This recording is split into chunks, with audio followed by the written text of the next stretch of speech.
Hello, today I'm going to be talking about My Beautiful Dark Twisted Fantasy by Kanye West.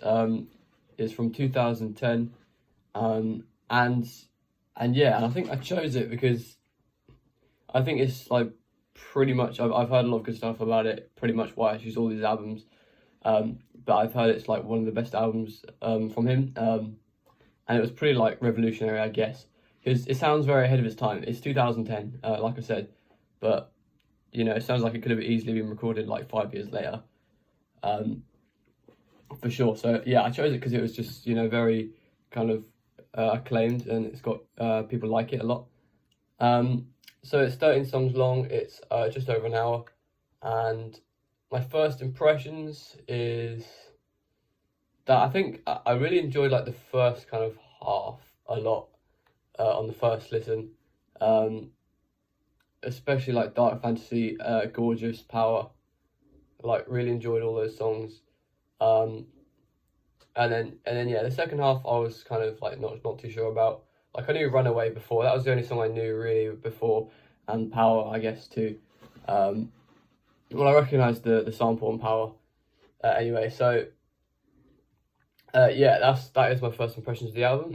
But then as I listened more, what really stood out to me was Gorgeous, because it's just like probably one of the best beats on the album, if not the best, because it's the guitar riff, right? And it just sounds so amazing. And I remember listening to this. I put it on like a shuffle playlist or something, and I heard the guitar.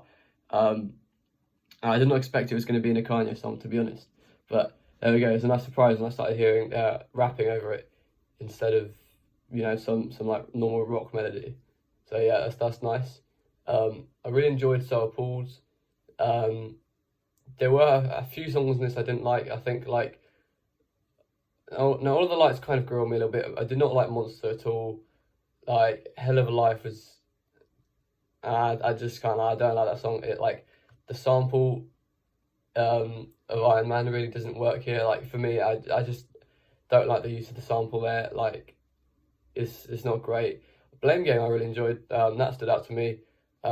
Lost in the World was good. Who Will America? All right. But honestly, not too bad of an album. Like if I was playing the album in full, I'd probably skip Monster and Dead in a New Dress, and probably Hell of a Life. But other than that, it's a very solid album. So yeah, it's kind of like very interesting. It's got a lot of features. It's got a lot of sampling, and the beats are very interesting. Because I'm more like a beat person than listening to the lyrics. So if you're someone who likes beats and like listening to the sounds as opposed to the lyrics, I'd say it's definitely an album for you. So for that reason, I'm going to say, in my personal opinion, this is not the objective score, it's just my personal enjoyment of the record over the week. I'd give it an 8 out of 10. So a pretty solid 8 out of 10.